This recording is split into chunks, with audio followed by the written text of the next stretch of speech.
Another week, another AI hack. Anthropic says its Claude models found its way to access the internet and accidentally hacked real systems of 3 different organizations. This comes just 1 week after the Hugging Face incident, which led Anthropic to launch more than 140,000 test runs, raising questions about unregulated AI models and their capabilities to outpace legal and corporate oversight. Joining us now is TrustedSec founder and CEO David Kennedy. David, great to have you with us. Yeah, thanks so much for having me on. You know, the OpenAI incident and the Anthropic incident, I mean, they were caused by different things, right? OpenAI, they were testing, so the guardrails were let down. Anthropic was human error and malware. The bottom line seems that there is plenty of room for these models to go out of control. Yeah, this is completely uncharted territory. You know, as these models advance, they're advancing so fast that it's very hard to understand what their capabilities are. And so, you know, Anthropic and OpenAI are testing them out to see, hey, you know, does this work really well from an offensive and defensive perspective? And, you know, they have these environments set up that are called sandboxes, and they're supposed to prevent, you know, internet access. But the model doesn't know the difference between a sandbox or what the internet actually is. And so as it goes through, if there's gaps in those sandboxes, it's able to say, well, hey, I'm still allowed to hack into this because the internet is still my sandbox. And it goes out of control, and now it's leading to multiple breaches because of it. Is there a sense in which, as more of these incidents occur, that it's, at least as a side effect, you know, having a better immune response? I mean, in other words, it's telling people what vulnerabilities are out there and where to look and to essentially try to remedy them.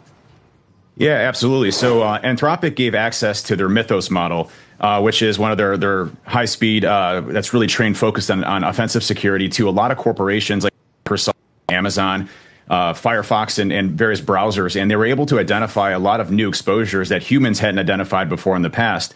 So this is definitely having a major impact on trying to shore up the vulnerabilities and exposures out there. The major concern, though, is that there's these what are called open weight models, you know, from China and other countries that do not have these essentially ethical restrictions and can be downloaded effectively on any site, which I'm an advocate for, because if you shut that down in the United States, then, you know, the rest of the world has access to these models. And defensively, we don't have any way to really prevent that other than going with the frontier models, which, you know, don't allow us to actually do this. So it's a very complex situation, and AI is moving at such a fast pace that it's really created a turmoil in the cybersecurity industry around how do you defend appropriately against these in the future. And everybody's rethinking how we look at cybersecurity as of right now and in the future. I mean, what seems concerning is that, at least in these examples, I know OpenAI reportedly deactivated one of the models, so that's off. But for an open source model, there's no telling who and where and how many times that model has been downloaded. So there's no way to deactivate it. There's no sort of kill switch that is even possible. Is that right? That's absolutely right. And what's more concerning about it, and what this has actually done, is, you know, our security programs were designed to handle the normal amount of thresholds of hackers out there. So if you look at hackers, let's just say, you know, 98% of them are, you know, generally skilled hackers, but they're not super elite. Well, what's happened with models is it now, you know, creates that 98% of just average hackers and makes them elite hackers. And now you have a much higher population of elite hackers that are able to breach systems.